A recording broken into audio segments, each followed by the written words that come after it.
Mystery, history, cryptid creatures, and paranormal activities. This is the Creeps and Crawls Mystery Hour podcast, and I'm your host, Creeps. Your thoughts trail off as you, Kelly, and Darren enter into the woods. You guys have planned a camping trip for this weekend, and as you guys walk, trees and bushes go by. You trip, you fall a few times, but nothing you can't handle. Kelly and Darren, well, they're dating, so you're in a tent alone tonight. You wish you would have brought someone with. The weather is kind of unsatisfying for a camping trip. It's cold and it's windy, and is that a little bit of rain?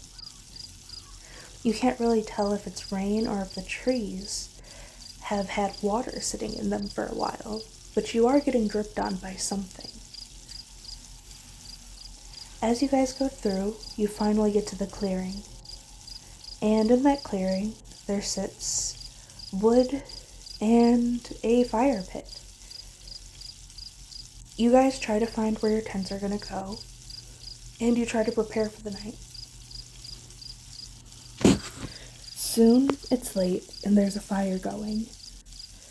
You, Kelly, and Darren begin to tell scary stories. First, it's Kelly. Tap, tap, tap, tap, tap, tap, she whispers, trying to get everyone's attention. She starts to tell a story about a man with a hook, but you don't really listen. You're not paying attention. It's dark, and you're scared, and you just want to go back to bed. You wish you would have stayed home.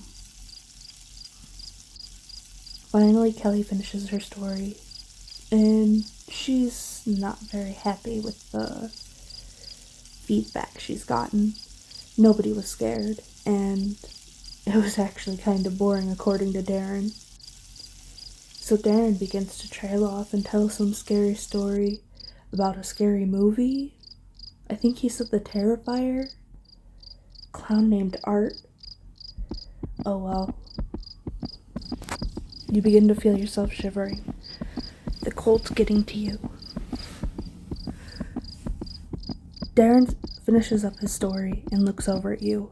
I'm sorry, I didn't realize it was going to be that scary. Are you okay? Apparently, you were frozen, shivering, and sweaty, which made you look terrified. No, it wasn't scary, I'm just cold.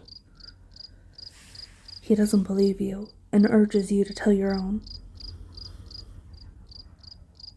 I'm not good at telling stories, you say.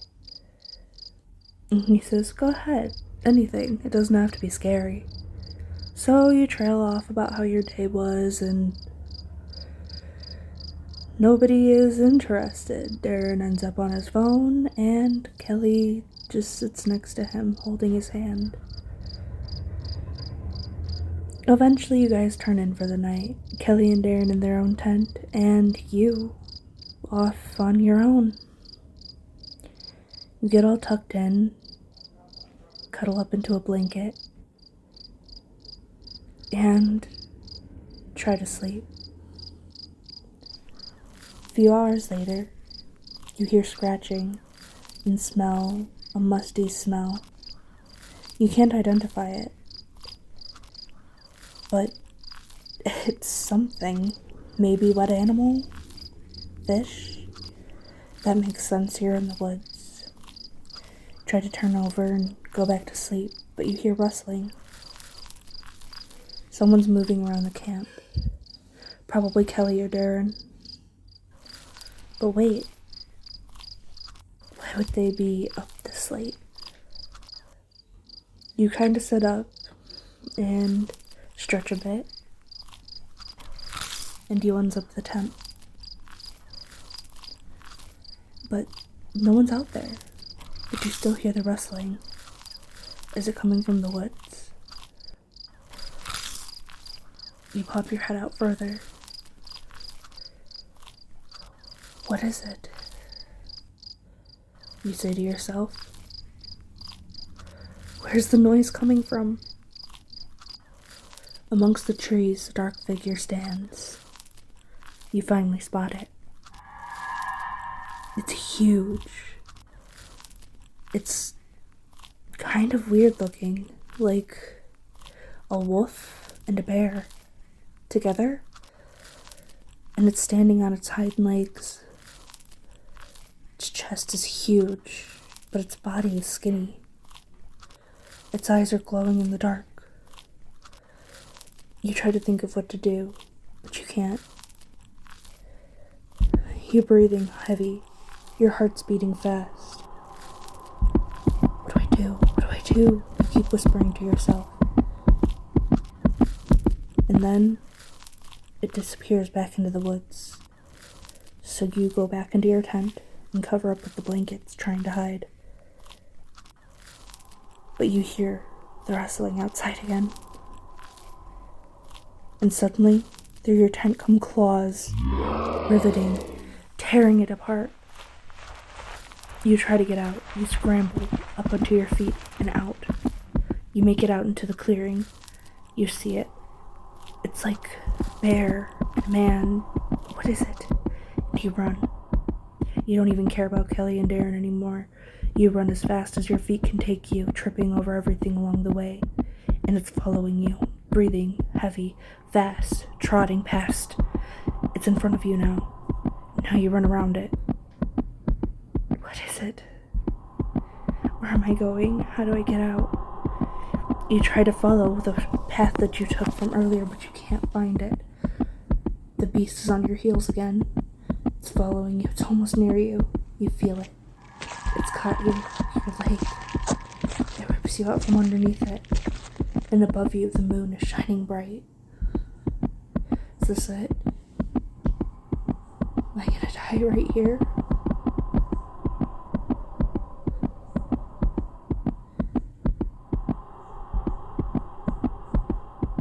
Suddenly, it's morning. Your leg is tore open. You're on the ground. And next to you is a boy. Well, a man, really. Curled up into a ball. His fingers bloodied. No injuries. Was it him?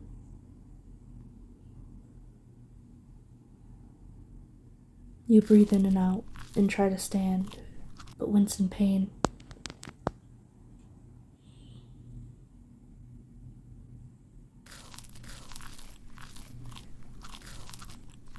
The leaves rustle around you as you move, but you lay back down. Beside you, the man begins to awake.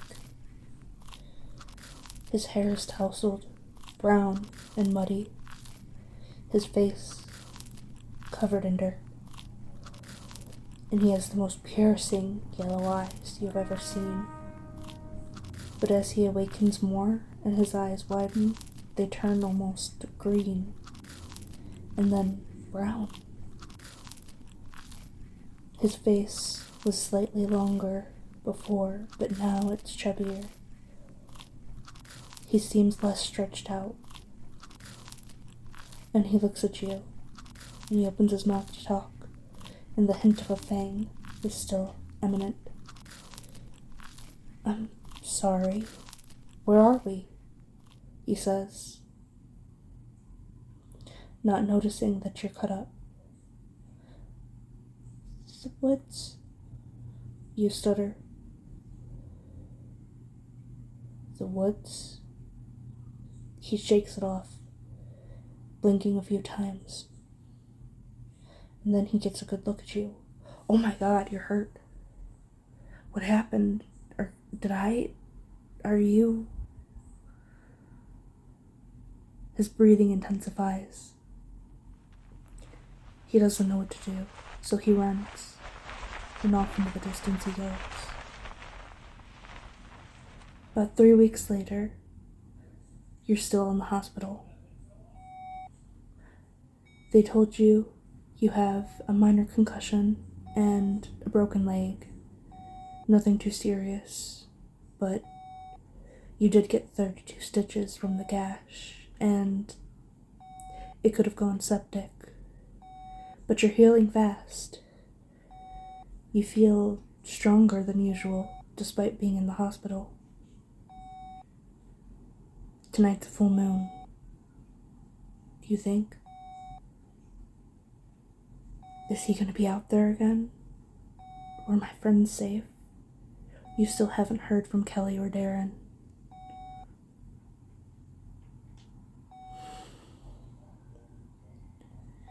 The night haunts your memories every single day. They still can't find them. But again, tonight's the full moon.